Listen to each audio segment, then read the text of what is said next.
Las colegas, ¿me oyen? ¿Me oyen? Perfecto. Gracias. Buenos días. Buenos días. Creo que todavía solo la sala 5 estaba funcionando.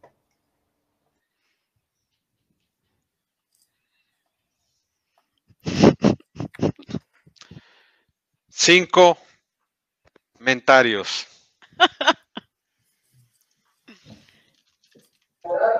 La 3 ya Ya está. estamos en vivo. Ya estamos en vivo, pero no sé si nos están oyendo.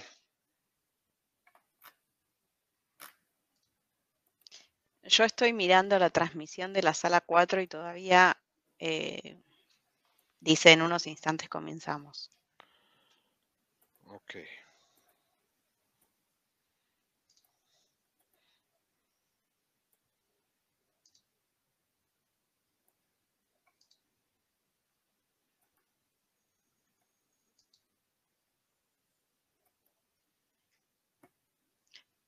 Estamos en vivo, sí.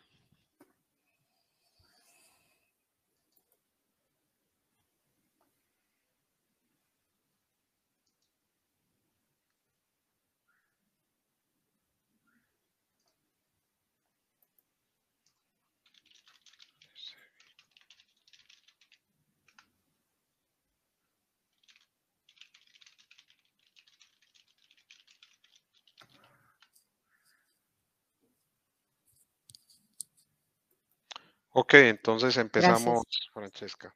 Sí, muchísimas gracias. Estaba tratando, recibí un mensaje que había un poco de retraso, de darle algunos minutos a lo que están tratando de empezar a conectarse y participar. Primero, disculpen por el retraso. Estamos acá como un equipo del Banco Mundial, del equipo de gobernanza, y nos queremos tratar de hablar en la próxima hora y 15 minutos, compartiendo experiencia de cómo las innovaciones tecnológicas y el acceso a la información pueden ayudar a fortalecer y modernizar los sistemas de las administraciones públicas. Tenemos 4 colegas que van a compartir su experiencia y un quinto que contribuyó y que también está con nosotros desde lejos. Queremos primero pasarle la palabra al colega Henry Ferrero para algunas introducciones sobre este tema. Henry es un especialista senior de sector público. Empezó a trabajar en el Banco Mundial en el 2013 y desarrolló e implementó proyectos sobre el tema de innovación, fortalecimiento del sector público y desarrollo humano. Él tiene un diploma de maestría de la Administración Pública de la Universidad de Harvard y un diploma de Ingeniería de Sistemas, Ciencia de Computación de la Universidad de los Andes. Henry, muchísimas gracias. Por favor. Gracias, Francesca. No sé si Silvana vas a compartir los slides. Podemos empezar.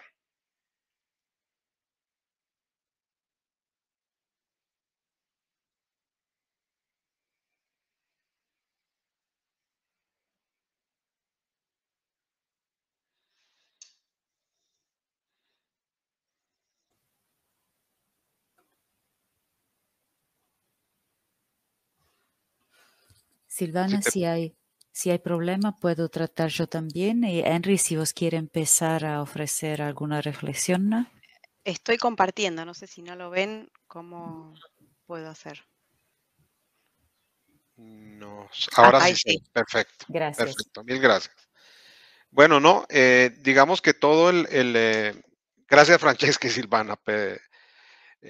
Para empezar, simplemente decir que las participación que vamos a tener cada uno de los del equipo del Banco Mundial que trabaja en Latinoamérica giran alrededor de cómo todo el tema digital, el tema de la información, de la innovación efectivamente nos lleva a contar con unas administraciones públicas más eficientes y transparentes. Entonces, para iniciar, yo les quiero dar un contexto de en dónde vemos la región, dónde vemos el potencial de usar del uso de estas tecnologías, y después cada una de las presentaciones va a ir llevando como ejemplos prácticos de este primer marco, digamos, de referencia que yo pretendo presentar.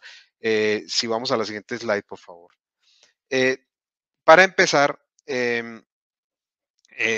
creo que vale la pena reflexionar un poco sobre en dónde se encuentra la región en términos del desarrollo de este tipo de tecnologías. Silvana, ¿podemos cambiar el slide?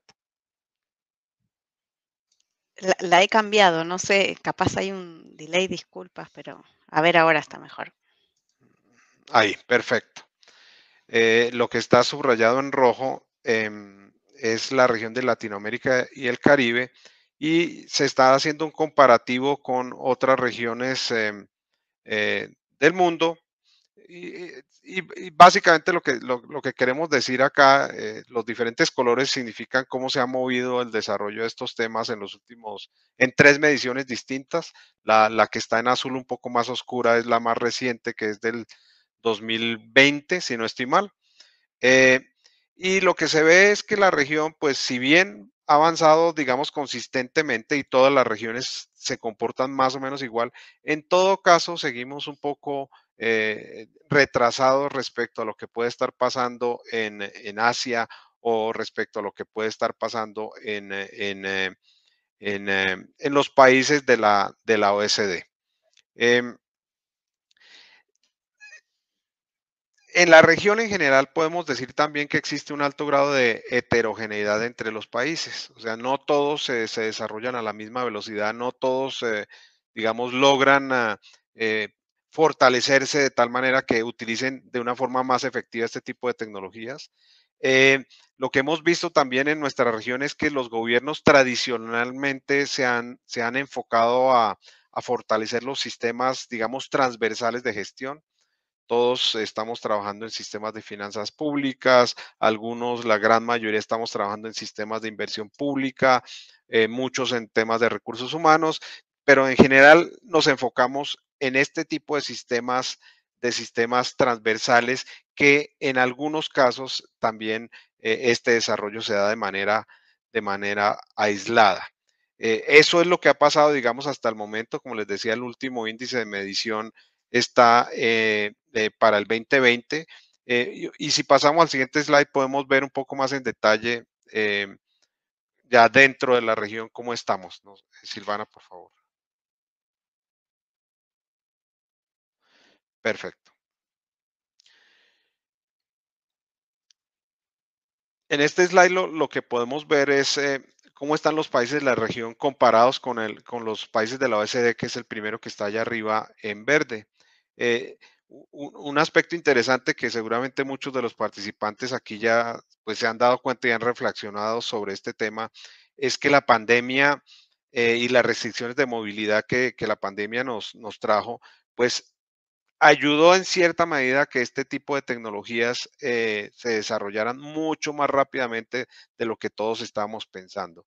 Los gobiernos realmente hicieron esfuerzos para simplificar y digitalizar los servicios de gobierno, básicamente porque no había alternativa. O se digitalizaban sin mayores preguntas, o básicamente quedaban los ciudadanos totalmente aislados de lo que está, de su relación con el gobierno. Un tema que vemos también es que la transformación digital de gobierno efectivamente permite obtener beneficios y ahorros potenciales en términos de eficiencia y de efectividad en los procesos operacionales. Este desarrollo de plataformas también permite la participación ciudadana y digamos, cuando los gobiernos empiezan a desarrollarse un poco más en temas digitales, esto tiene como un efecto, digamos, de derrame, decimos nosotros, en otros sectores. Si el gobierno avanza a una velocidad muy rápida en el desarrollo digital, lo que estamos viendo es que el sector privado, la academia y todos empiezan a moverse también a una velocidad más rápida. Siguiente, por favor.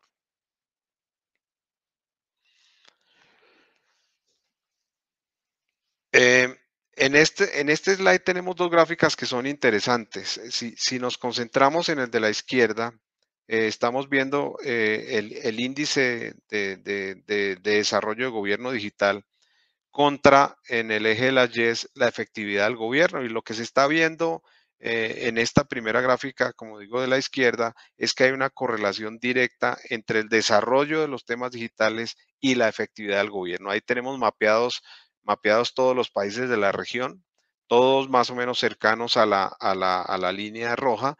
Se nota que la OECD, que está allá arriba, en donde claramente se demuestra que entre más desarrollo digital, más efectividad en los procesos de gobierno. ¿Sí? Estas son mediciones relativamente recientes y, digamos, no nos dejan dudas sobre la importancia del desarrollo de este tipo de tecnologías para apoyar la eficiencia y la efectividad del gobierno. Pero no solamente en términos de eficiencia, porque si nos vamos a la gráfica del lado derecho, también hacemos tratamos de construir la misma correlación entre el desarrollo digital y la percepción de corrupción. Aquí quiero indicar que es percepción de corrupción. Como ustedes saben, tradicionalmente es como se mide el tema de corrupción en los países. Y también se encuentra una correlación, pues digamos, un poco más plana, digámoslo así, pero en donde se ve que entre más desarrollo digital, la percepción de corrupción baja. Aquí en el tema, para que ustedes entiendan mejor la gráfica, el 0 significa altamente corrupto y entre más alta sea el número en el eje de percepción de corrupción, significa que hay menos percepción de corrupción. Entonces, también podemos concluir, digamos, en gracia de discusión para esta presentación, que efectivamente el desarrollo digital ayuda a que disminuya esa percepción de corrupción y por lo tanto creemos nosotros que efectivamente la corrupción puede empezar a disminuir. Y esto, digamos, intuitivamente debería ser lógico para muchos de nosotros y el hecho de que las tecnologías de información están generando las tecnologías digitales están generando cada día más datos y más información y estos datos están puestos más a la vista de todo el mundo, pues efectivamente las prácticas corruptas pueden empezar a ser más difíciles de realizar y por lo tanto la corrupción puede empezar a disminuir. Siguiente, por favor.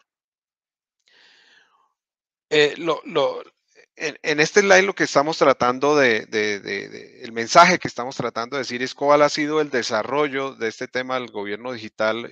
Últimamente en el banco lo llamamos GovTech a través de los años.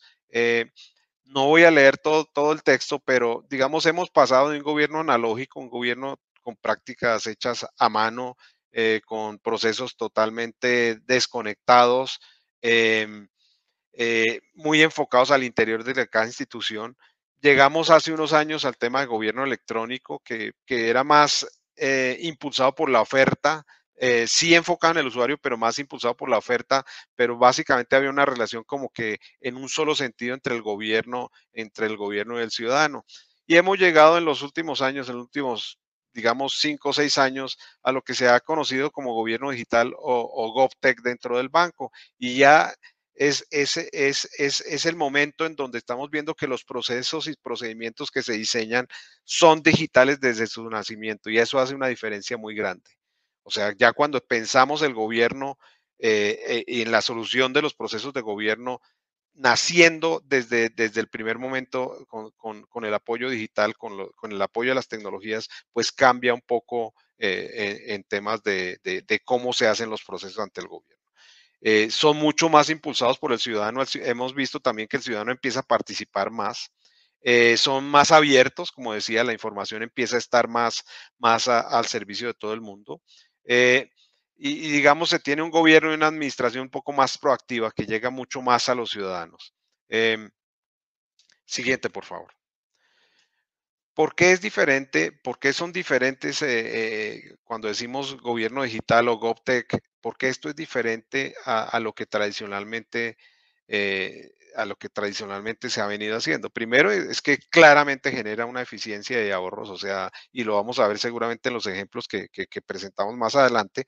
Es definitivo el tema de los ahorros que se generan usando este tipo de tecnologías en temas de servicios compartidos. Segundo, se piensa el gobierno como una plataforma, el gobierno como una caja en donde encima de esta caja se empiezan a prestar diferentes servicios. Ahora voy a expandir un poco más el tema del gobierno como plataforma. Facilita el diseño de políticas basadas en evidencia, que es algo que al no existir información en el pasado, las políticas se desarrollaban con base en el uso pues, del sentido común muy probablemente y en algunas investigaciones. Ahora la cantidad de información que está generando este tipo de tecnologías nos ayudan a que los tomadores de decisiones y a los que diseñan las políticas puedan tomar ese tipo de decisiones basados en evidencia. El cuarto, promueve la innovación, definitivamente, y nuevamente el hecho de que ya mi relación con el gobierno sea mucho más fácil, produzca más información, yo conozca mucho más de esto, promueve seguramente mucho la innovación en el sector privado y también en el público. No más si ustedes piensan en el hecho de que en algunos países en donde las plataformas de compras públicas están siendo totalmente transparentes, pues eso promueve a que seguramente muchos negocios que antes no veían al gobierno como un potencial cliente, ahora lo vean y que empiecen a generar servicios que antes probablemente no los tenían pensados.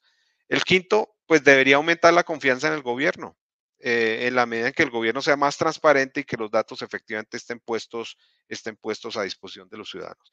Y el sexto, que lo vimos mucho durante la pandemia, fortalece la resiliencia, la capacidad de recuperarnos, la capacidad de adaptarnos a diferentes situaciones es mucho más fácil en la medida que utilicemos este tipo de tecnologías.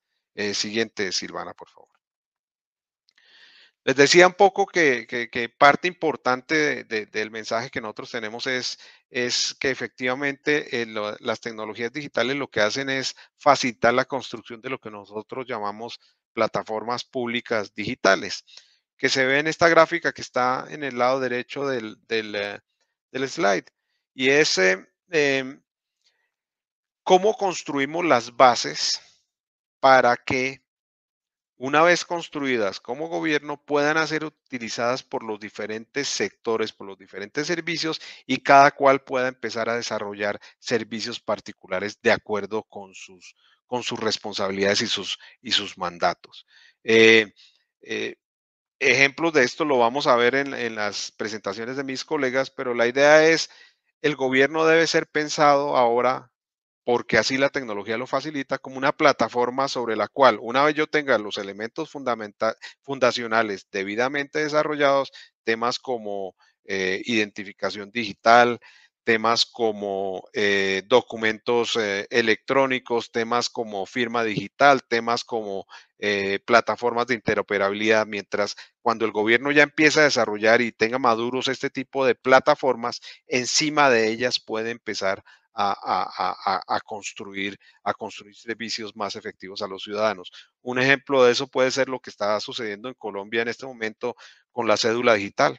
Es un proceso, es un proyecto que está lanzando la autoridad en Colombia, que es la Registraduría Nacional, que nosotros estamos seguros que una vez esté ya, digamos, diseminado para toda la población, muchos de los sectores, tanto en el sector público como en el sector privado, pueden empezar a construir servicios que antes eran inimaginables porque simplemente no estaba esa plataforma a disposición de todos. Siguiente, por favor.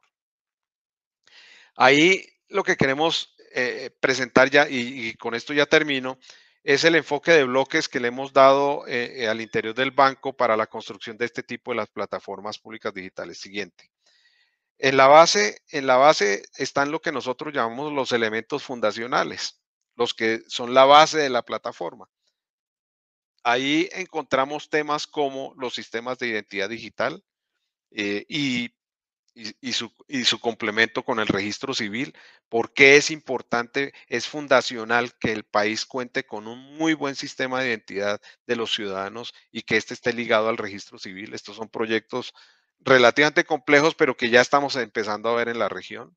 Está la gestión electrónica de documentos y también vemos algunos países en donde ya se está trabajando en eso y es un elemento también que es fundamental, fundacional en el sentido de que puede ser utilizado por todos los sectores una vez ya está implementado. El marco de interoperabilidad, esta palabra interoperabilidad suena mucho cuando se habla de servicios digitales, pero simplemente es ¿cómo hacemos para que las entidades y la información y los datos que generan al interior de las entidades se puedan interconectar de una manera más natural y más automática?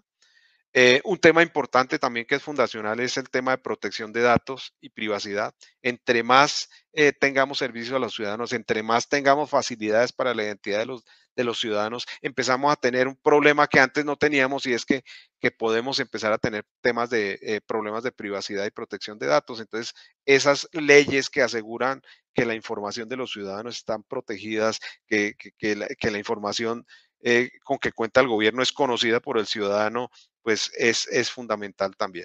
Y está todo el tema de servicios compartidos y provisión centralizada de infraestructura de tecnologías. Ahí estamos hablando de que hemos encontrado, y también un elemento fundacional, el hecho de que ya la tecnología nos permite que las entidades de gobierno no sigan gastando tanto dinero en sistemas, digamos, aislados o en infraestructura de tecnología aislado, sino que se empiecen a ver servicios compartidos tipo nube pública o nubes privadas o nubes híbridas, en donde el gobierno empieza a generar unas nubes o a contratar unas nubes y las entidades simplemente empiezan a usarlas. Esos son los elementos fundacionales. Siguiente, por favor. Una vez se construyan esos elementos fundacionales, pues también se puede empezar a trabajar en los sistemas transversales de gobierno. Es lo que tenemos en la mitad nosotros de la plataforma. Y es, como lo mencioné hace un momento, todos estos sistemas transversales que por su naturaleza prestan servicio a todos los sectores de gobierno. Típicamente tenemos los sistemas de gestión financiera, los sistemas de compras públicas, sistemas de gestión de activos, el sistema de administración tributaria de aduanera, sistemas de gestión de desempeño, de recursos humanos, y la operación de todos estos sistemas transversales de gobierno lo que empiezan a generar son datos, y la idea que estamos promoviendo y que muchos países ya han avanzado, y en la región hay muy buenos ejemplos en México, Colombia, Uruguay, Argentina, Chile, sobre cómo se ha avanzado en la apertura de datos y en pensar los datos como un activo. Es importante esto, y una de las presentaciones que va a ser uno de los colegas va a hacer mucho énfasis en cómo utilizar muy bien estos datos abiertos. Siguiente, por favor. Entonces tenemos los fundacionales, tenemos los sistemas transversales, y encima de todo eso empezamos a hablar de la prestación de servicios. Ahí, una vez tengamos, digamos, todo el mapa relativamente bien construido, se pueden empezar a prestar servicios digitales de una forma más eficiente, y encontramos proyectos tipo ventanilla única o portal único. Países como Argentina tiene Argentina Gobar, Uruguay también tiene su portal de gobierno, Colombia también tiene su portal de gobierno. En fin, estamos viendo que estamos generando ya una forma de comunicación única, entre comillas, entre el ciudadano y el gobierno a través de este portal único o ventanillas únicas. Encima está ejemplos como las carpetas ciudadanas que se están desarrollando en muchos países, en Perú, en Uruguay, en Colombia. Algunas herramientas que promueven la transparencia o la participación ciudadana. En fin, lo que tenemos ahí arriba son, y por favor el siguiente slide, Silvana, son todos los elementos que pueden empezar a surgir en la medida en que los gobiernos son capaces de ir construyendo, digamos, estas plataformas de la forma en que se las he presentado. Pues en general este es el enfoque que tenemos nosotros en la región. Lo que queremos ahora es presentar 3 ejemplos de elementos distintos que hay como en este framework. Mi colega Silvana va a presentar, digamos, un enfoque global de cómo hemos atacado este problema integralmente en un país. Daniel Ortega va a hablar de cómo el tema de la apertura de datos realmente ha tenido un impacto impresionante en un proyecto específico en donde estamos trabajando, y David Santos nos va a presentar cómo esto sectorialmente, cómo el tema digital en un sector en particular ha empezado a tener impacto en proyectos en donde estamos trabajando. Yo, siguiente slide, aquí termino con mi presentación, y entonces le doy la palabra a mi siguiente colega. Muchas gracias. Gracias, Henry. También para dos comentarios muy rápidos para los colegas que nos están escuchando. Primero, por agradecerle a Henry y a su colega Paulo Andrés Guzmán, que no pudo participar hoy con nosotros para hacer una presentación y tratar de resumir toda esta visión, esta metodología en 8 láminas y 15 minutos. Muchísimas gracias. La presentación la podemos compartir después de esta sesión con todos los participantes sin ningún problema. Ahora yo quería darle la palabra a la colega Silvana y solo para introducir a Silvana Kostenbaum. Es una especialista en el sector público que tiene una experiencia de trabajo en el gobierno de Argentina de más de 20 años y después empezó a trabajar con nosotros en el equipo de gobernanza del Banco Mundial, sobre todo en el área de gobierno digital y modernización del sector público. Muchísimas gracias, Silvana. ¿Qué tal? Buenos días a todos, buenas tardes. Yo los voy a compartir pantalla. A ver un momentito. Ahí está. Les comparto pantalla. Les voy a contar un poco, siguiendo lo que Henry estuvo comentando, cómo el caso de Argentina usa este enfoque que tenemos de estas tres etapas, no etapas, sino de estas tres capas de bloques de desarrollo, enfocándonos específicamente en cómo llegaron a establecer una plataforma de servicios públicos digitales con un enfoque muy grande en los ciudadanos. Entonces, pensando en los servicios ciudadanos, ¿cómo podemos empezar para pasar de los servicios ciudadanos que son presenciales a un enfoque en donde los servicios ciudadanos están siendo digitalizados? Y acá la verdad es que Uruguay y Argentina son buenos ejemplos porque la transición no es una cosa sencilla de planificar, pero en ambos países lo que han hecho en los últimos años es identificar, y esto es algo que nosotros lo tomamos como una recomendación, ¿no? Identificar primero cuáles son los servicios que vale la pena digitalizar y por qué, tener una idea del tiempo y el esfuerzo que va a llevar realizar esa tarea y la viabilidad de realizar esa tarea. Y ahora cuando vaya un poquito más adelante en la presentación, les voy a ir dando algunos ejemplos de esto que tiene que ver con el esfuerzo y la viabilidad.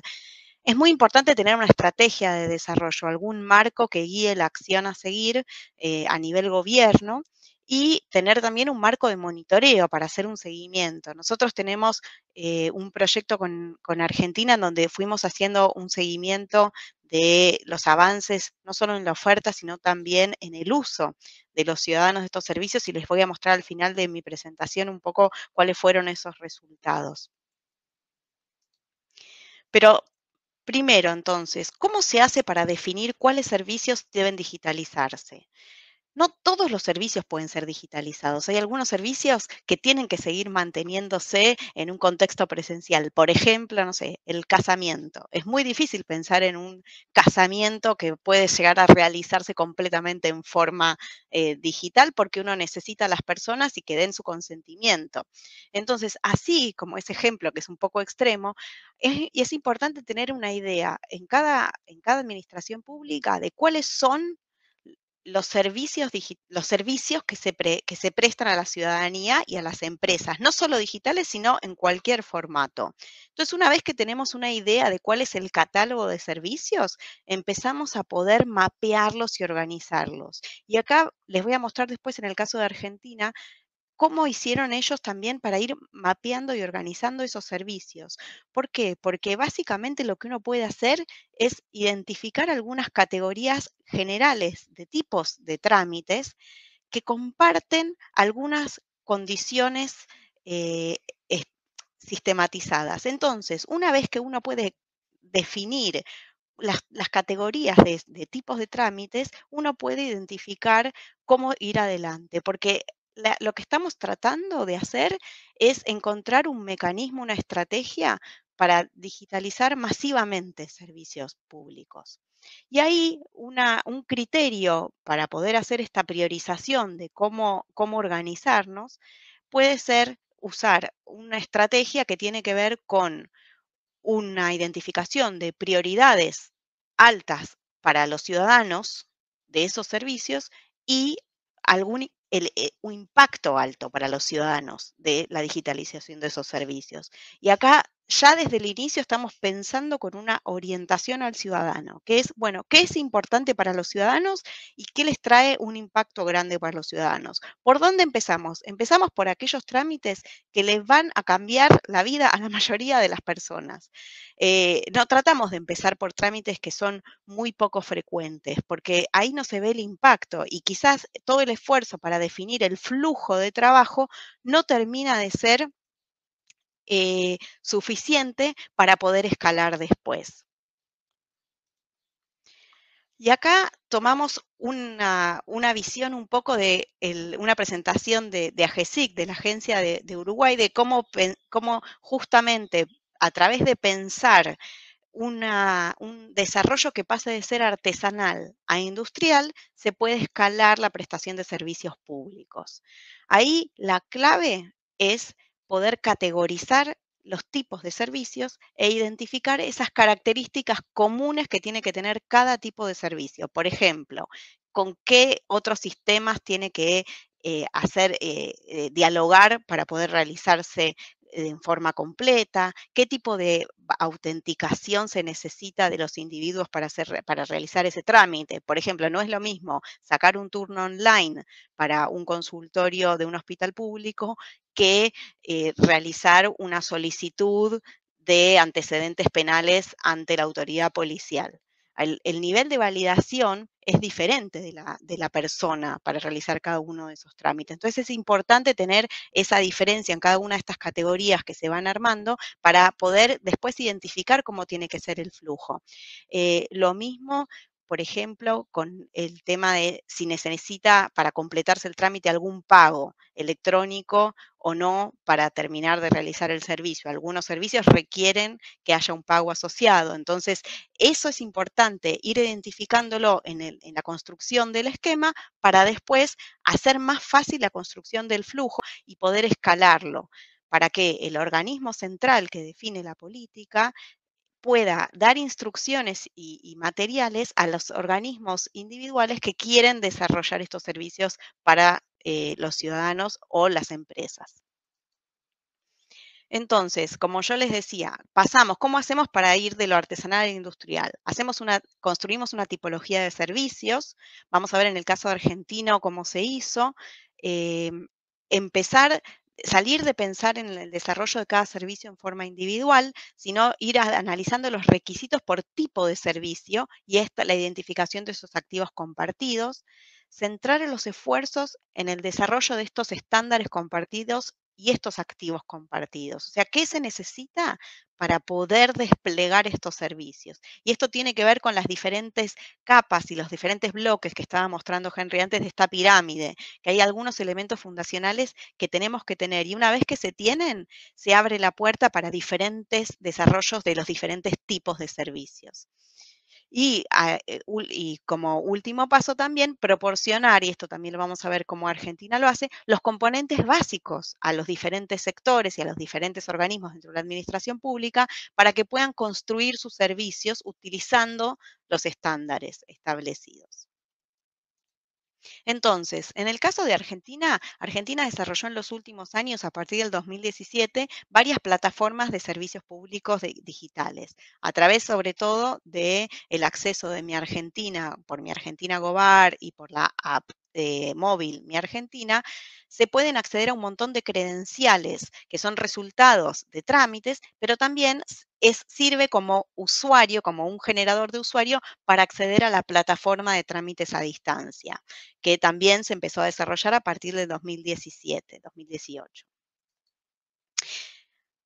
¿Qué es lo que posibilitó que Argentina pueda llevar adelante esto? Que los elementos fundacionales, esa capa la primera capa en esa pirámide que mostró Henry, estaban bastante bastante desarrollados. A nivel sistemas, por ejemplo, estaba la gestión electrónica despapelizada, había plataformas de validación de identidad, hay también firma digital, hay mecanismos de formatos de interoperabilidad. A través de las diferentes plataformas de validación de identidad, hay diferentes formas de validación de la identidad para los niveles de seguridad necesarios para cada tipo de servicio. Y también hubo un esfuerzo en aumentar la conectividad para permitir el acceso masivo y de calidad a Internet para acceder a estos servicios, sobre todo a través de conexiones móviles. Entonces, una vez que lograron ese desarrollo, pudieron pasar a esta etapa de el despliegue masivo de trámites digitales.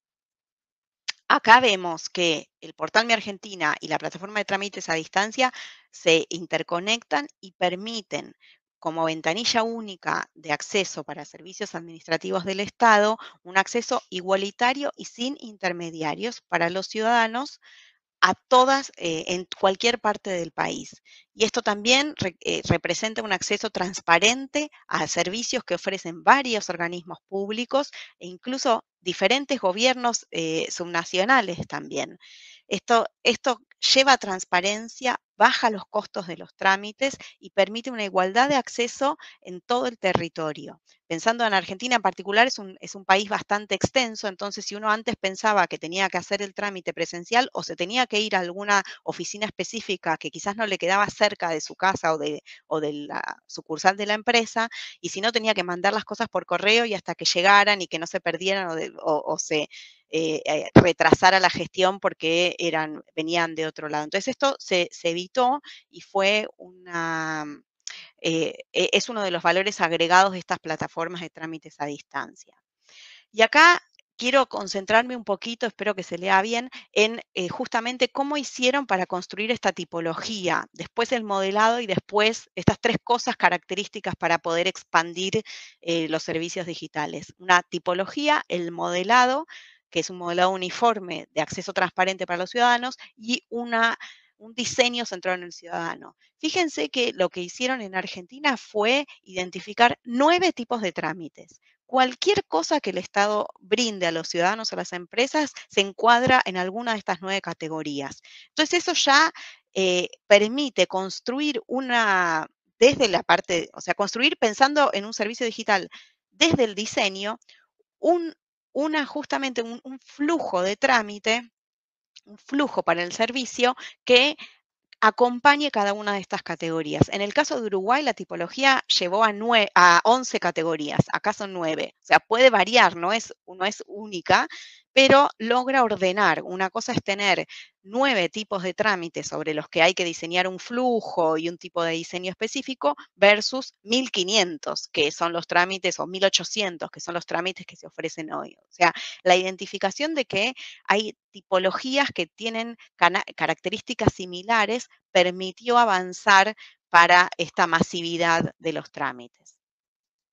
Hablando del modelado, lo que se hizo fue reconocer que no es la agencia central la que puede diseñar los trámites digitales para cualquier área de la administración pública, sino que se esforzaron en brindar las herramientas para que cada área que esté interesada en desarrollar servicios digitales para sus ciudadanos o para las empresas tenga todas las herramientas para generar contenido sistemático y transparente para el usuario a través de diferentes tutoriales y materiales que se ponen a disponibilidad en la web. Y esto es todo público, no es algo que hay que hacer, tener algún tipo de validación para acceder. Esto es público, ustedes pueden ir al sitio y lo pueden acceder. Pero básicamente lo que se hace es definir estándares, tanto para la definición de contenidos, pero también para ver cómo se diseñan aplicaciones móviles o los sitios web, y brindar herramientas para el maquetado, para el diseño, para la comunicación de todos estos trámites y servicios digitales. Hay recursos que tienen que ver desde los colores que se usan hasta el tipo de vocabulario, el lenguaje que se usa para informar sobre el diagrama de flujo de cada uno de los trámites. Después, como les decía, finalmente hay un gran enfoque en que la expansión de los servicios digitales tenga una orientación al ciudadano. Y espero que se vea bien esta pantalla, que también es sacada desde la página web de la Secretaría de Innovación Pública de Argentina, para vean cómo se llevó adelante todo este proceso, que nosotros lo presentamos como de un modo un poco esquemático, que es tanto el menú de lo que sería la aplicación móvil de Mi Argentina, que representa credenciales y servicios que son pensados en el ciudadano. No están puestos desde, bueno, con quién tengo que hacer el seguimiento de cada una de las gestiones, sino cuáles son mis gestiones. Y ahí la tarea es de los organismos de seguir las pautas y los estándares planteados para que sea de acceso transparente, pero también eh, tener un marco de interoperabilidad muy fuerte, pero también cuando uno accede a la plataforma de trámites a distancia, los tipos de trámites para orientación al ciudadano y a las empresas están organizados pensando en el usuario.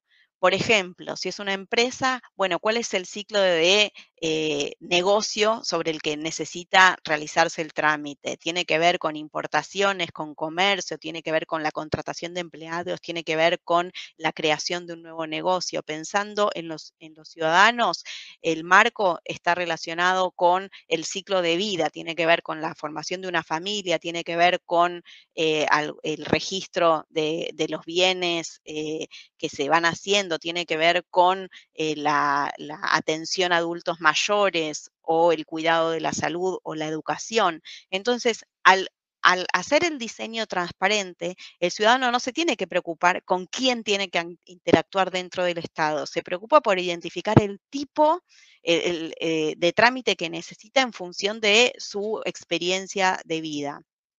Y esto permite que se lleven adelante eh, varios tipos de trámites y que haya una escalabilidad muy importante. Fíjense, estos son resultados que tenemos en función del proyecto de apoyo que tenemos con el gobierno de Argentina desde el banco. La plataforma de Mi Argentina tuvo un aumento en el registro de usuarios que pasó desde los 350.000 cuando se creó en el 2017, a medida que se fueron incorporando credenciales y posibilidades de accesos a trámites a través de esa plataforma, fue aumentando la cantidad de usuarios. Esto refleja un poco la respuesta sobre la disponibilidad de servicios que se fue brindando a la población.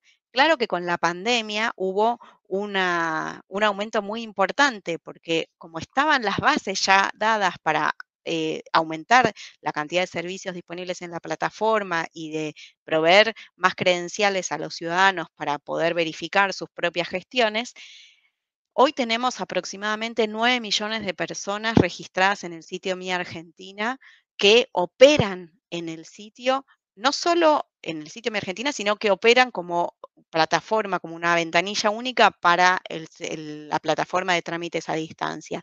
Y miramos trámites a distancia, la plataforma que se lanza también en el 2017 empieza con un grupito muy pequeño de trámites y a partir del 2019 empiezan a haber pasaron de tener 600 a 1.200 trámites disponibles online para ciudadanos y empresas. Con la pandemia se fue ampliando, pero cuando llegó la pandemia ya había más de 1.200 trámites disponibles, ahora hay 1.800. Esos son trámites que son disponibles para empresas y para ciudadanos a través de servicios digitales, estas plataformas digitales. Entonces, también para ver específicamente, por ejemplo, para empresas, la plataforma, ya había algunos servicios digitales para empresas, por ejemplo, en algunas cuestiones impositivas. En el 2015, y estos datos son de antes de la pandemia, o sea, después subió mucho más, pero fíjense, en el 2015 solo había 20% de trámites que se podían realizar a través de un medio digital. Ya para el 2019, el 80% de los trámites se podían gestionar en formato digital y las empresas elegían gestionarlos en formato digital. ¿Por qué? Porque se va viendo, y en el gráfico de la derecha lo pueden ver, que hay mejoras en la cantidad de días que lleva el procesamiento de estos trámites. Realmente hay mejoras en los costos porque se elimina mucho el tema de la gestoría y los intermediarios, porque lo pueden hacer directamente en la plataforma digital, pero también hay mejoras en los tiempos de procesamiento. Entonces, hay un valor agregado que se les da a las empresas para realizar esos trámites en formato digital. Y creo que con esto se puede ver un poco cómo van interactuando las 3 capas para esta modernización en el marco de GovTech y cómo el enfoque a los ciudadanos se valora, da valor a los nuevos desarrollos que se realizan a través de los esfuerzos de modernización. Les agradezco mucho. Si tenemos preguntas, no sé si, Francesca, cómo las queremos organizar, y si no, le cedo la palabra a mis colegas. Buenas tardes.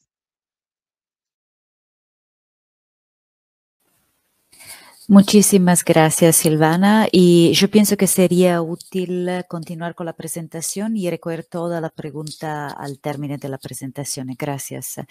La próxima presentación, como estaba mencionando el colega Henry antes, es una presentación que se enfoca sobre la aplicación de este tipo de metodología y herramienta en el sector de justicia. Nuestro colega David Santos, que es un especialista senior de gobernanza y de reforma en el sector público, va a compartir con nosotros algunas de su experiencia y implementación y desarrollo de proyectos en el país de América Latina. David está trabajando con el Banco Mundial hace más que 20 años y tiene una experiencia muy significativa, sobre todo sobre el tema de modernización del Estado y modernización de el manejo de la administración de los impuestos. Gracias, David, y te dejo la palabra. Gracias, Francesca, y muy buenos días a todos. No sé si pueden ver ahora mi pantalla, solo para Francesca, si me confirmas, porque no puedo ver acá.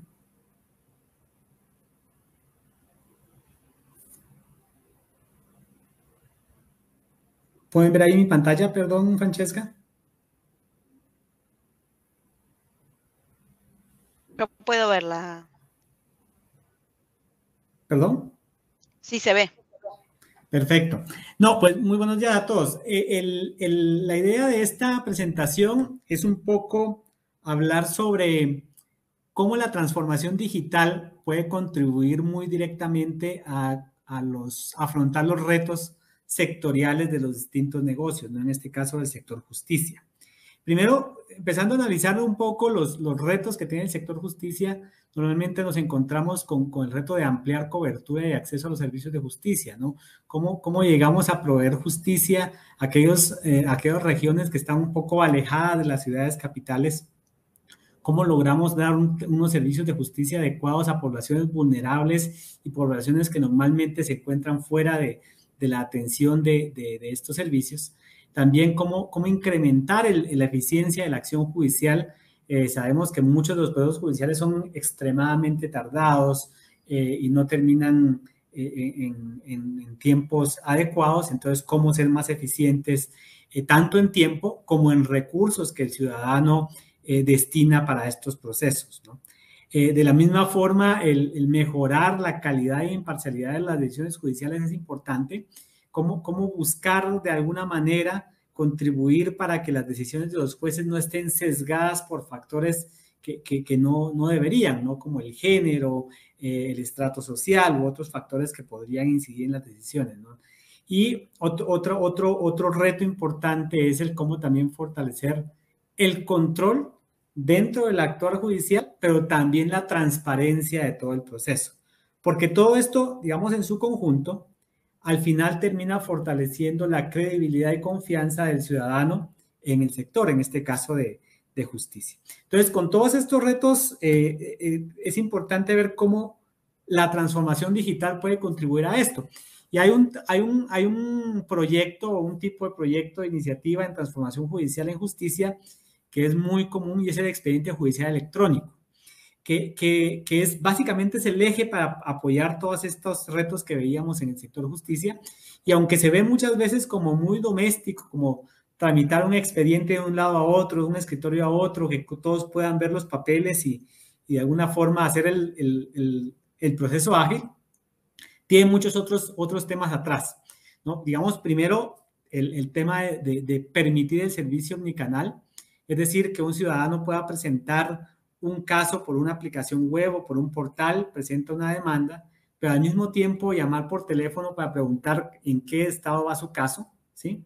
Y presentarse a una audiencia de forma virtual, por ejemplo, como pasó ahora durante la pandemia. Muchas de las audiencias judiciales, en lugar de ir a una sala con un juez, pues era por un Webex, una conexión virtual en la que se estaba realizando. Entonces, que un ciudadano tenga la posibilidad de actuar por distintos medios permite expandir la cobertura de los servicios de justicia, ¿no? Y el acceso también. El expediente judicial también permite la asignación de los casos de manera que haya poca discrecionalidad o nada de discrecionalidad, que es el reparto judicial. Hay muchos casos a nivel mundial en temas de corrupción porque determinados casos se asignan a determinados jueces a dedo, y esta iniciativa de expediente judicial electrónico permite que se establezcan criterios objetivos, claros y también transparentes para que esta asignación pues no tenga esa discrecionalidad, ese manejo arbitrario que podría generar temas de corrupción, ¿no? Y lo mismo con una asignación adecuada, se hace una asignación de cargas de trabajo equitativas en los jueces, de tal forma que no se generen cuellos de botella en determinadas regiones o juzgados en particular, ¿no? Siendo más efectivo el tema de ejecución judicial. De la misma forma, la protección de datos sensibles es sumamente importante. Como alguien entrega un expediente y se le garantiza que la información que está entregando, la información sensible no va a ser disponible a todos, aunque la no sensible sí lo sea. Ese es otro factor importante que el expediente judicial electrónico busca. Y la transparencia de los poderes judiciales, que todas las partes tengan acceso a la misma información en cualquier tiempo y de manera transparente, ¿no? Y todo esto, digamos, todo esto que vemos aquí, que es una cantidad de datos que es importante para utilizar para el futuro. Cómo utilizamos toda esta información que tenemos, que se captura en el expediente judicial electrónico para el futuro, y vamos a ver algunas experiencias internacionales de cómo, ¿no? Para darles un poquito de contexto en términos de cifras, por ejemplo, en Austria, de pasar de las cortes comerciales de un archivo en papel, en promedio se hablaba de casi 6.900 páginas de documentos por caso, ¿no? Con varios volúmenes, varias carpetas, con anexos y un peso en papel de casi 30 kilos en promedio por cada caso. Es increíble la cantidad de papel que se maneja en los temas judiciales. Mientras que ya pasando al tema de digitalización del servicio judicial, del expediente judicial, ya vemos archivos en PDF con un volumen de 670 megas, donde las distintas partes, tanto el demandante como el demandado y otros interesados, pueden simultáneamente acceder a la misma información, tienen certeza que estén accediendo a la misma, y pues tiene mayor disponibilidad y sobre todo índices que permite buscar la información de manera más eficiente entre todos estos documentos, ¿no? Puede haber de fotos ahí de cómo luce una corte actualmente ya más digitalizada y un escritorio de un juez con doble pantalla para analizar la información versus toda la cantidad de papel que existía antes. Pero este tema de digitalización tiene impactos, como decíamos, en la eficiencia del sector. Por ejemplo, en Chile se implementó una ley de tramitación electrónica y como podemos ver en las gráficas de acá abajo, luego de la implementación de la ley de tramitación electrónica para justicia, la cantidad de casos que se ingresaron y fueron resueltos por un tribunal se incrementó. Pueden ver esta tendencia incremental, quiere decir, hubo más atención a los casos y más agilidad en estos procesos. Y lo mismo, pueden ver la gráfica acá, luego de la emisión de la ley, la duración de los casos después de la ley fue menor, es decir, la actuación judicial fue más ágil y fueron resolviendo más rápido. Y de la misma forma, la cantidad de promedio de escritos documentos presentados digamos, promedio por cada caso, también disminuyó, como pueden ver en el tercer gráfico de esto, ¿no? Esto al final, digamos, repercute tiene un impacto positivo en la eficiencia y acceso a la justicia. ¿Cómo vemos también cómo Austria comienza a utilizar inteligencia artificial para anonimización de datos? Porque esto es importante, porque, digamos, una parte interesada va a cargar su expediente, hay información que puede ser confidencial para terceros, pero él tiene que tener la certeza de que de alguna forma, cuando lo cargue digitalmente, se le va a proteger su información. Entonces, en Austria utilizaron algoritmos de inteligencia artificial para identificar esa información sensible e ir garantizando que ésta no se presente de manera abierta. Pero, por otro lado, sí hacer transparente todo el proceso. De la misma forma, se usa inteligencia artificial para identificar texto y relacionarla con decisiones anteriores, algo que es como jurisprudencia, para que tenga indicaciones de cómo actuar en algún momento, ¿no? Entonces, esto es un uso interesante de inteligencia artificial que contribuye también a la seguridad y también la eficiencia de justicia. Ahora bien, digamos que toda la información que se carga en el expediente judicial electrónico podría sonar bastante administrativo, pero ahí vamos a ver muchas variables como el género de los demandantes, los demandados, las edades, géneros de los jueces, las horas en las que se realizan los juicios, los debates, se presentan los escritos, y todo esto es información importante para analizar, ¿sí? Vemos en el caso de Kenia, por ejemplo, un estudio claramente identifica que los jueces tienden a ser más benevolentes con los acusados de su mismo género. Es decir, cuando yo tengo una juez mujer y el acusado es mujer, normalmente, o sea, en promedio, fallan a favor jueces mujeres, ¿no? Y lo mismo se da con los hombres. Cuando es un juez hombre y hay un acusado hombre, hay una mayor favorabilidad a su mismo género. Y otro estudio interesante en Israel igual muestra la relación en las sentencias adversas que dan los jueces conforme van atendiendo más casos y conforme se va acercando la hora del almuerzo o la comida. Claramente se ve que hay un decaimiento importante en las sentencias, digamos, hay más sentencias adversas cuando se acerca la hora de comida, y también el ritmo de crecimiento, digamos, es distinto cuando hay más carga de casos, que es de la línea de abajo. Digamos, esto, aparte de ser información interesante, nos da información para políticas públicas, ¿sí? Cómo debería estructurar, por ejemplo, los turnos de los jueces, cómo debería ser el reparto de casos con alguna variable para evitar estas distorsiones y poder tener una justicia de mayor calidad y más imparcial, ¿no? Importante entonces el análisis de datos para mejorar la calidad de los servicios.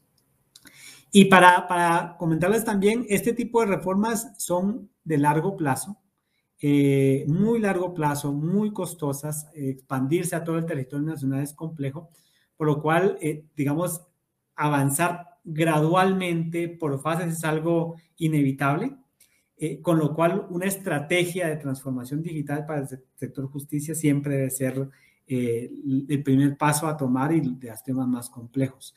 ¿Qué tema? Esto es un ejemplo de un proyecto que apoyamos en Colombia, básicamente diseñar la estrategia de transformación judicial de justicia, basando en dos grandes variables: la oferta de servicios de justicia, es decir, la cantidad de jueces, la cantidad de juzgados, la cantidad incluso de servicios como internet disponible, telecomunicaciones disponibles en la región, versus la demanda de justicia, la cantidad de casos presentados, digamos, el volumen de casos que están represados en el tema. Todo esto combinado para empezar a identificar cuáles serían las fases en términos de jurisdicción y en términos geográficos para ir avanzando en esto. No entro a detalle, pero para comentarles que son fases largas, pero que la planificación es sumamente importante, y el ejercicio de Colombia pues fue interesante para una planificación objetiva y estructurada.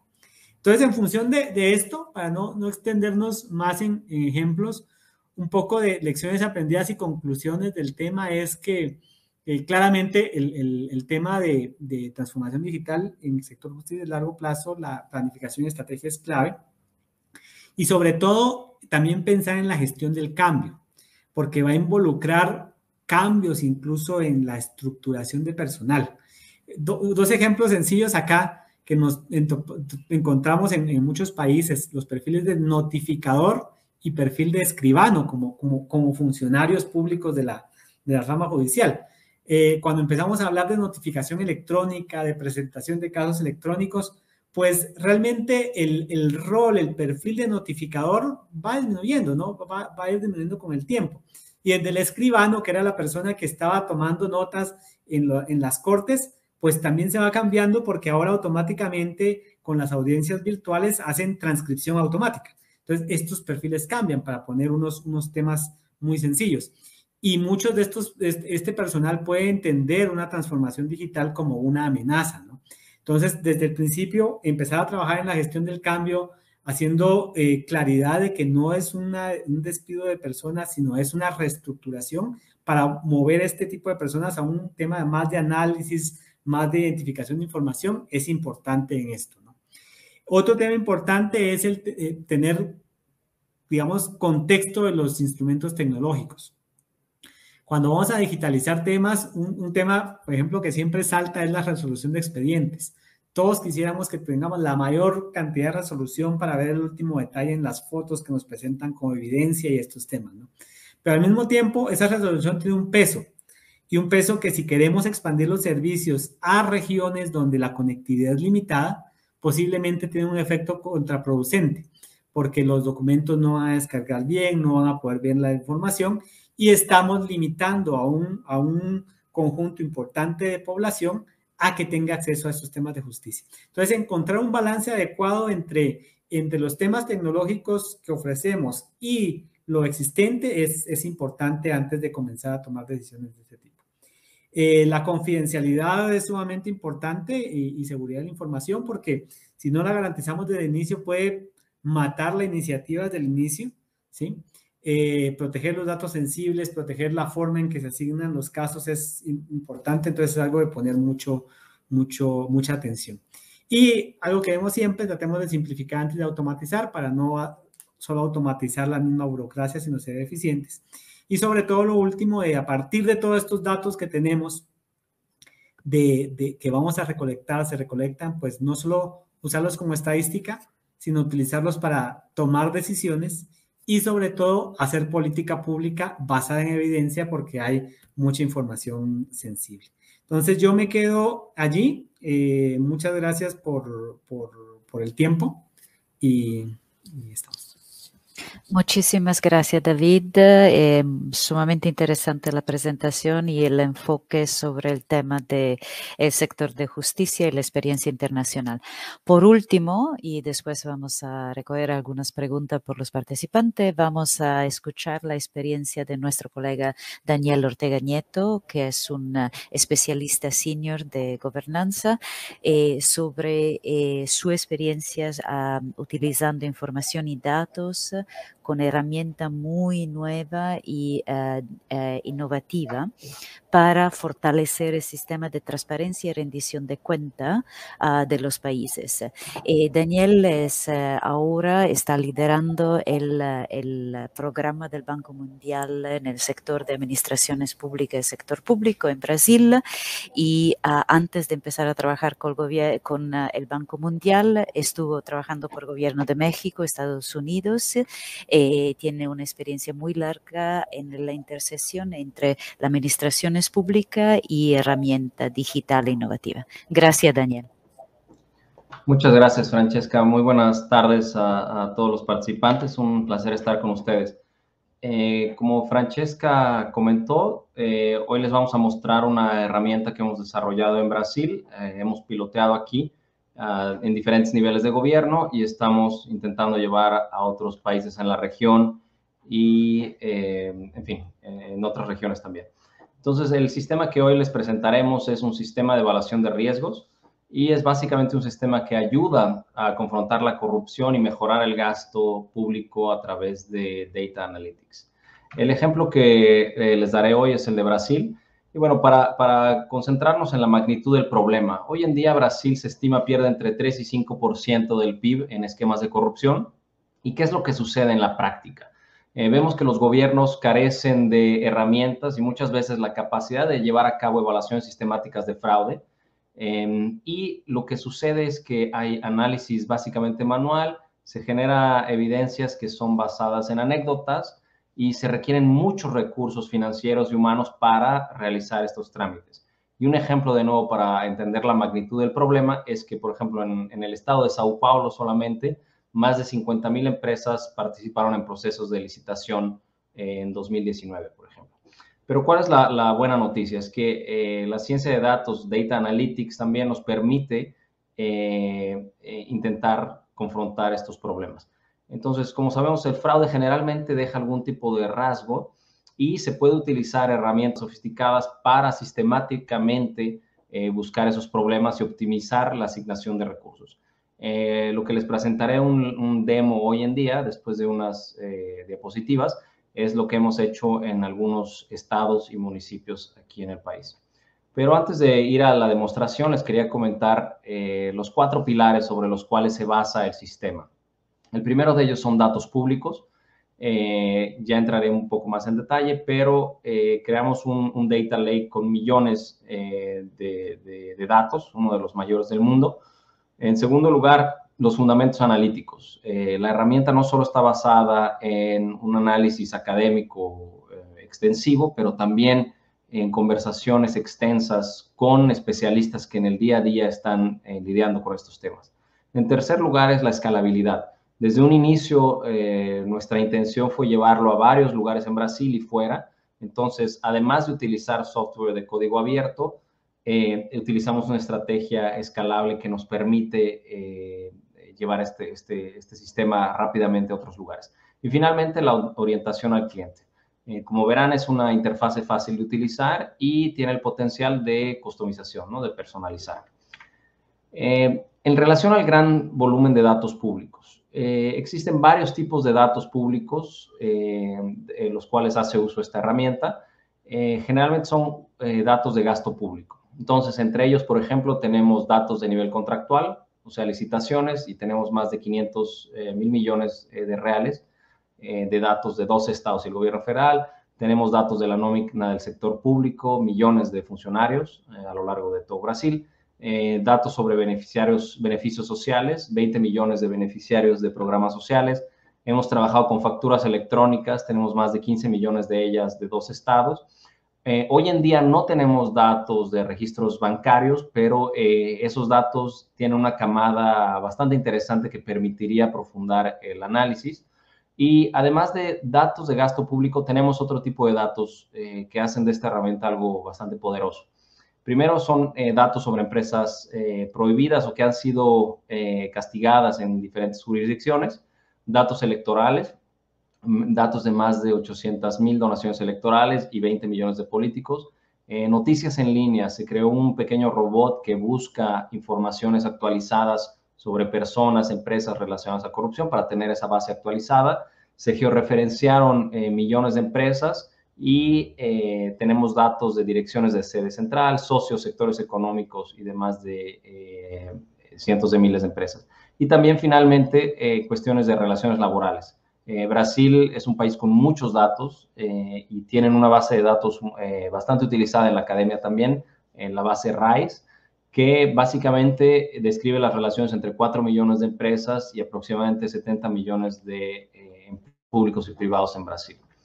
Ahora, antes de entrar en la herramienta, es importante que hoy en día esta herramienta consigue identificar un poco más de 200 banderas rojas de posible fraude en gasto público. Y evidentemente no vamos a mencionar aquí todas, pero para fines analíticos dividimos estos 200 banderas en 7 categorías analíticas. La primera de ellas, y les daré unos ejemplos, es la incoherencia con los socios de la empresa, ¿no? Entonces, por ejemplo, un socio que recibe una transferencia de gobierno que está caracterizada por para atender a familias vulnerables y debajo de la línea de pobreza.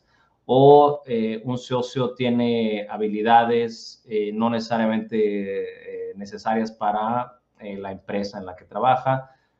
Segundo lugar es conflicto de interés. Entonces, si un socio es funcionario público con un contrato en la misma agencia donde trabaja, o si un funcionario electo es socio de una firma, de una empresa donde tienen contratos en la misma jurisdicción. El tercero es el registro negativo de las empresas. Entonces, por ejemplo, si la empresa está prohibido de participar en licitaciones en una jurisdicción, creemos que es una bandera roja que es importante que el gobierno que posiblemente la contrate lo tenga en el radar. O, por ejemplo, un socio que ha sido condenado judicialmente. De nuevo, estas son banderas rojas de fraude, no significa que necesariamente es algo ilegal. En cuarto lugar, son características corporativas inconsistentes. Entonces, por ejemplo, empresas de fachada, ¿no?, que tienen múltiples actividades económicas, les mostraré un ejemplo, o la fecha de constitución contra la fecha del primer contrato. Es decir, una empresa que, vamos a decir, el 1 de enero es constituida y el día 2, 3 de enero ya tenía un contrato millonario, ¿no? O, por ejemplo, también las coordenadas y georreferenciadas a las empresas, y tenemos cruzar bases de datos censitarios donde sabemos el promedio del nivel socioeconómico de la población, y rápidamente podemos identificar si una empresa que tiene, por ejemplo, millones en contratos está sediada en un barrio inconsistente con esas características. En quinto lugar, son padrones de adquisición atípicos. Entonces, por ejemplo, tasas ganadores o sobrecostos muy altos, o empresas que participan constantemente de procesos licitatorios donde hay un bajo número de empresas que participan. Padrones de riesgo, por ejemplo, que los licitantes pertenecen al mismo grupo corporativo, que tienen socios en común, que los licitantes presentan ofertas similares o utilizan el mismo número de teléfono o dirección IP. Y finalmente, con la nota fiscal electrónica se puede hacer un trabajo muy interesante de padrones atípicos de gasto. Entonces, altos gastos en productos específicos, altos precios unitarios, y en fin. Ahora les mostraré el sistema. Aquí espero que lo estén viendo, solo para confirmar. Perfecto. Aquí ya el usuario hizo un login específico. ¿Y cómo funciona? Podemos ir a la base de filtros. Aquí está en portugués, entonces, dado que lo hemos trabajado aquí en Brasil, pero bueno, creo que da para entender. ¿Qué es lo que hace el sistema? Aquí mostramos las diferentes banderas rojas. Entonces, por ejemplo, si una empresa tiene un socio que es beneficiario de un programa social, o cuántos números de funcionarios tiene una empresa, si algún socio es beneficiario del programa social familia, si esa empresa tiene un alto número de actividades económicas, tiene un socio que ha sido judicialmente convicto. Y también vemos, por ejemplo, conexiones políticas. Si la empresa tiene algún socio político, si la empresa tiene socios miembros de partido. Tenemos padrones de contratación, número de aditivos, por ejemplo, la tasa de victorias, padrones de conflicto de intereses con servidores públicos, por ejemplo, si uno de los socios es servidor público, o si la empresa contratada ha sido contratada en la misma agencia o jurisdicción donde esta persona trabaja. También de coluyo tenemos empresas que disputan licitación con empresas en común. Empresa disputó licitaciones con una empresa que tiene una dirección en común. Y lo que llamamos stubborn loser o top loser, ¿no? Entonces, estas empresas de fachada que generalmente tienen millones o billones en propuestas, pero una tasa de victorias muy baja o cero. Entonces, que generalmente son empresas que participan para dar la impresión de que es competitivo. Aquí, disculpen, aquí ya seleccioné una empresa, algunas empresas. Lo que hace el sistema es filtra inmediatamente y aquí me dice que 10,000 empresas fueron analizadas y 33 empresas tienen esta característica de un socio beneficiario. Aquí nosotros ya conocemos esta empresa, está todo anonimizado. Y bueno, yo ya abrí el reporte que el sistema genera. Básicamente el sistema me dice que hay 3 grandes banderas rojas, un vínculo con socio político, un socio que es beneficiario de un programa social y un socio que es servidor público. El sistema, además de estas banderas rojas, da información para la gestión, como el número de funcionarios, día de constitución, pero los quiero llevar a las banderas rojas. Entonces aquí me muestra ya el sistema que esta empresa tiene, por ejemplo, 32 actividades económicas diferentes y hace desde sistemas de ventilación y refrigeración, vende material quirúrgico en hospitales, vende impresiones para libros y revistas, hace construcciones y demás, limpia domicilios. En fin, se pueden dar una idea que es una empresa que vale la pena investigar a fondo. Aquí el sistema nos da información sobre todos los procesos licitatorios en los cuales ha participado, con qué órgano superior, es decir, si un ministerio, secretaría y demás. Información sobre los contratos igualmente, el objeto, la fecha. Y importante, también nos dice cuáles son las empresas con las cuales ha participado y el número de licitaciones en común. Eso para intentar identificar padrones. Pero también nos dice, por ejemplo, que hay un socio que es servidor público, asistente social en Río de Janeiro. Que hay un socio donador de campaña que le dio a un asambleísta local y también un socio proveó a un diputado, a un candidato a diputado estatal.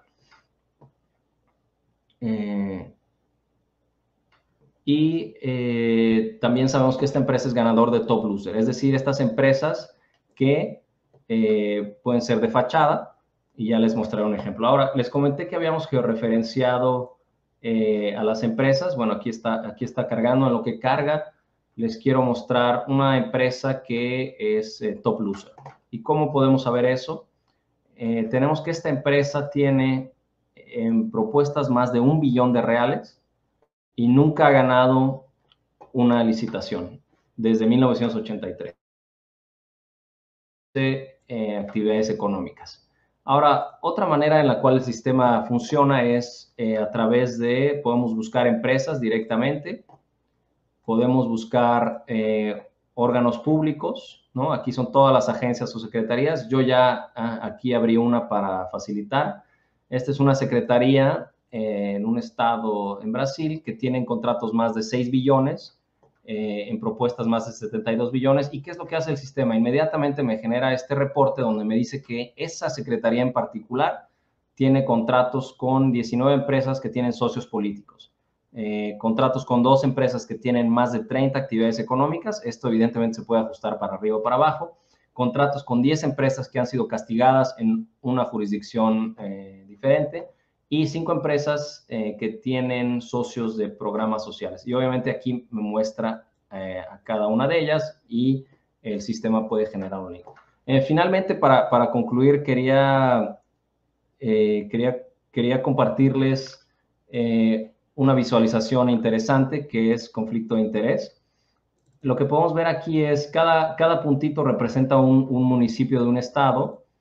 Y si nos acercamos a alguno de ellos, podemos ver que el punto rojo es el municipio y los puntos amarillos y azules son funcionarios públicos que son socios de empresas que tienen un contrato en la misma agencia donde trabajan.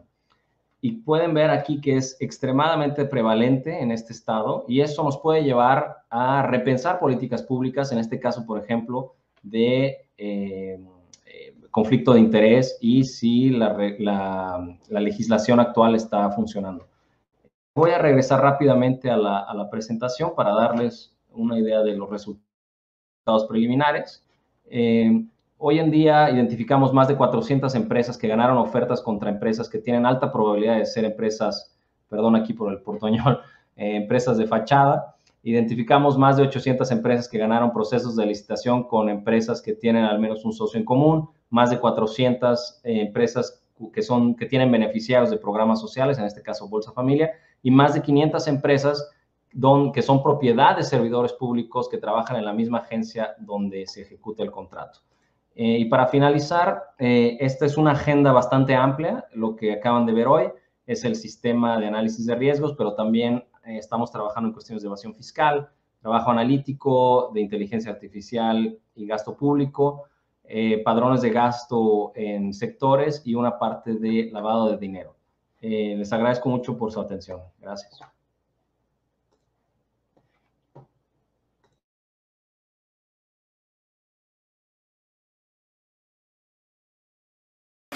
Muchísimas gracias, Daniel. Esto es sumamente interesante, sobre todo las últimas ilustraciones y experiencia de cómo la compartiste. Estaba acá pensando todos los países y toda la oportunidad para nosotros para poder aplicar este sistema. Acá terminamos las presentaciones y yo estoy chequeando en términos de pregunta. Yo sé que ya el licenciado Nelson de Freitas había puesto una pregunta antes en términos de cómo se puede facilitar acceso a la información traduciéndola en modo claro y útil para la sociedad civil, así que la sociedad civil pueda ver toda esta información y utilizarla. Y si hay experiencia en este sentido, porque la transparencia, solo transparencia, transparentar información, hacerla, ponerla en plataformas digitales, no es suficiente para enfrentar y fortalecer un sistema de rendición de cuenta de un país. No sé si Silvana quiere comentar algo sobre este tema y también si los colegas Daniel y David quieren compartir alguna de su experiencia. Vamos a tomar 5 minutos porque yo sé que ya hay los panelistas del próximo panel que están acá, entonces estamos un poco atrasados hoy, entonces 5 minutos para algunas preguntas. Gracias. Gracias. Creo que la pregunta de Nelson es muy al lugar y es cierto, la transparencia sola no garantiza mayor confianza, pero justamente el hecho de que se hayan puesto en muchos países el esfuerzo en hacer disponibilidad de datos para el uso y el reuso, como Daniel estaba mostrando, y la digitalización de los servicios, en donde también se corta un poco la injerencia de los intermediarios, de la decisión de un empleado público tomando ventaja sobre la resolución de algunas situaciones y la puesta a disponibilidad de la información de forma más transparente para acceder a servicios digitales, por lo menos hace algo en ese camino de mejorar la confianza, pero es totalmente cierto que con la transparencia solo no alcanza. Gracias, Silvana. David y Daniel quieren compartir. Tal vez solo rápidamente agregar, disculpa David, agregar que algo que estamos tratando de hacer en Brasil es tratar de eliminar el uso de PDFs, ¿no?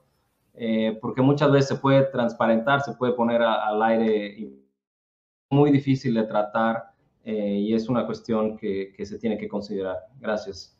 Sí, estoy sobre todo interesada en el comentario de David, porque la transparencia sin rendición de cuenta, entonces la experiencia de cómo fortalecer el sector de justicia, por ejemplo, no llega. David. No, tal vez solo es un comentario no necesariamente de justicia, pero creo que en efecto uno de los temas que hemos estado viendo en gobierno digital es la co-creación de soluciones. Digamos, la transparencia es un primer paso. Tampoco es transparentar, solo publicar información, sino dejarla entendible, como bien decía, en un lenguaje entendible para el ciudadano, con algunos estándares para que lo puedan utilizar.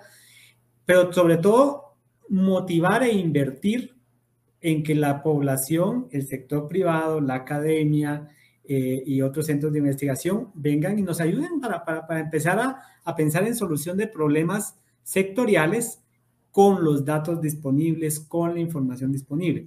Yo creo que el socializar los retos que también los gobiernos tienen y obtener retroalimentación de la ciudadanía contribuye a ese fortalecimiento de confianza y de co-construcción de un solo Estado, de un solo país, ¿no?